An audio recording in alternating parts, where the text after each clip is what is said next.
Welcome to this comprehensive briefing on the United States Coast Guard's 2025 Final Rule on Cybersecurity in the Marine Transportation System. In this session, we will examine the structure, obligations, and operational impact of the regulation, and explore how it reshapes cybersecurity expectations across vessels, port facilities, and the broader maritime industry. The marine transportation system is a critical national infrastructure, supporting the U.S. economy, defense posture, and global trade. In recent years, cyber attacks targeting vessels and port facilities have grown in both frequency and sophistication, revealing significant gaps in traditional security frameworks. To address these challenges, the U.S. government has issued legally binding cybersecurity requirements, ensuring that the protection of maritime operations is no longer optional, but mandatory. The Final Rule, officially titled Cybersecurity in the Marine Transportation System, was published on January 17, 2025, and will take effect on July 16, 2025. Unlike previous recommendations or voluntary guidelines, this regulation carries the full force of federal law. Entities within its scope must establish and maintain a compliant cybersecurity program without exception. The rule applies broadly to U.S.-flagged vessels, MTSA-regulated facilities, and offshore structures subject to Coast Guard oversight. Foreign flag vessels are not directly regulated under this rule, yet they must still meet relevant security expectations when calling at U.S. ports. For American-flagged vessels and MTSA facilities, however, compliance is fully mandatory. This regulation follows a performance-based philosophy. Rather than prescribing specific technologies or vendors, it defines the minimum security outcomes that operators must achieve. The framework aligns intentionally with internationally recognized standards, including the NIST Cybersecurity Framework and the CISA Cybersecurity Performance Goals, ensuring consistency with global best practices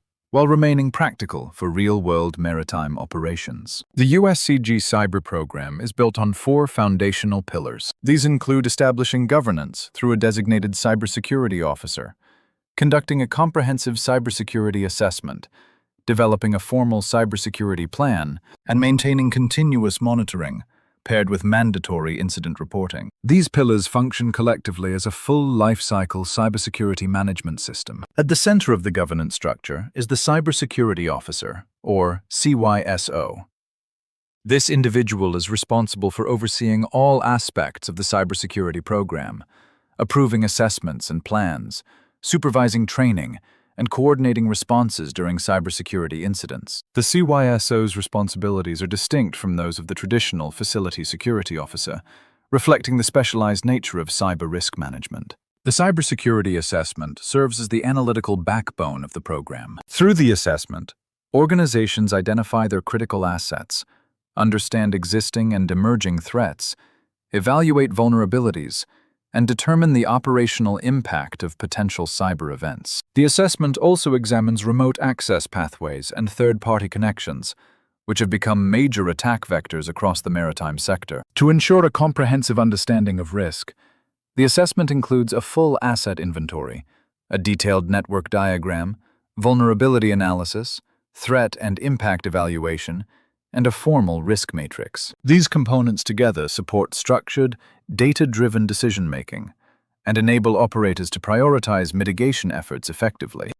Assessments cannot remain static. They must be updated whenever significant system changes occur, following any notable cybersecurity incident, or during scheduled periodic reviews. The Coast Guard emphasizes that cybersecurity must be treated as a continually evolving discipline, requiring assessments to remain accurate and current. The Cybersecurity Plan consolidates all required procedures and controls into a single governing document. It defines the organization's structure and roles, describes the system's scope, summarizes assessment findings, outlines protective and administrative controls, establishes incident response procedures, and sets forth monitoring and training requirements. This plan becomes the formal basis for all cybersecurity activities on board or at the facility. Once completed, the Cybersecurity Plan must be submitted to the captain of the port for review and approval. Operators must keep the most recent approved version readily available on site. During inspections, the Coast Guard will verify that day-to-day operations faithfully align with the procedures described in the plan,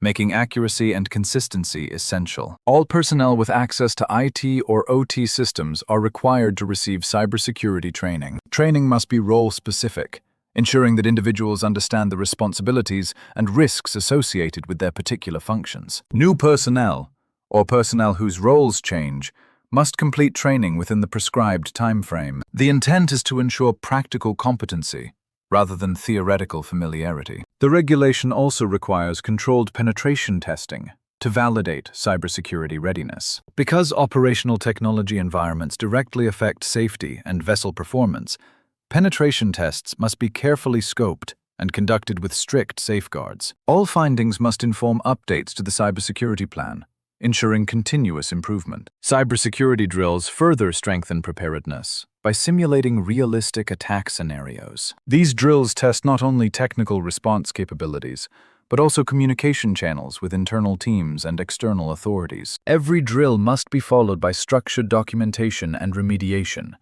reinforcing a cycle of learning and improvement. To support effective risk mitigation, the regulation identifies several essential technical and administrative controls. These include access control, network segmentation, patch and vulnerability management, backup and recovery procedures, and continuous logging and monitoring. These controls collectively form a foundational layer of cyber defense. The Coast Guard defines a reportable cyber incident as any event that significantly affects the safety, security, or operation of the maritime transportation system. Examples include disruptions to steering or propulsion systems, failure of access control systems at port facilities, and large-scale data breaches impacting operational integrity. Understanding these thresholds is key to proper reporting. When a reportable incident occurs, operators must notify the National Response Center without delay. Reports must describe the nature of the incident, identify the systems affected, and outline the immediate actions taken. Clear, timely reporting is a legal requirement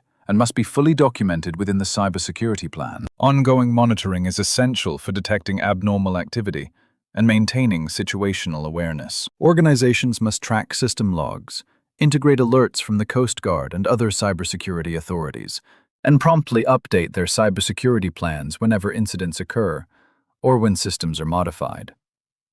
Continuous monitoring ensures that cybersecurity measures remain aligned with evolving threats. The USCG Final Rule does not exist in isolation. It complements the IMO's high-level cyber guidelines and the IACS UR E26 and E27 requirements for ship design and equipment. While IMO and IACS focus on structural and design resilience, the USCG Final Rule governs operational and procedural resilience within the U.S. maritime domain. Together, these frameworks create a comprehensive end-to-end security architecture. The regulation aligns closely with the NIST Cybersecurity Framework. It addresses asset identification, protective controls, continuous detection, structured incident response, and effective recovery mechanisms. This alignment enhances interoperability with global cybersecurity programs and supports consistent implementation across diverse maritime operations. For operators, compliance can be summarized through a straightforward implementation roadmap. Designate a CySO. Complete a cybersecurity assessment. Develop and submit a cybersecurity plan.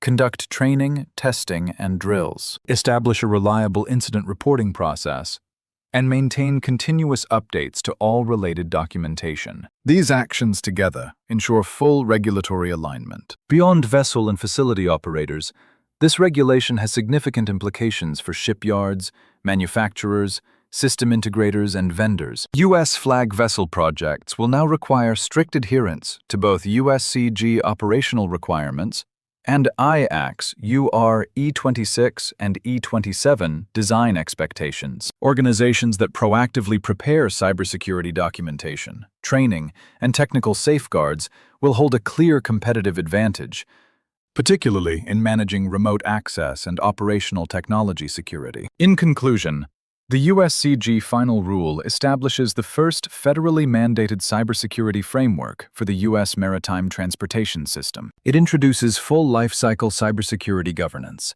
aligning with international standards while imposing clear legal obligations on operators. The regulation is expected to influence global shipbuilding, shipping operations, and maritime technology development, making early preparation essential for any organization engaging with the U.S. maritime market. Thank you for your attention.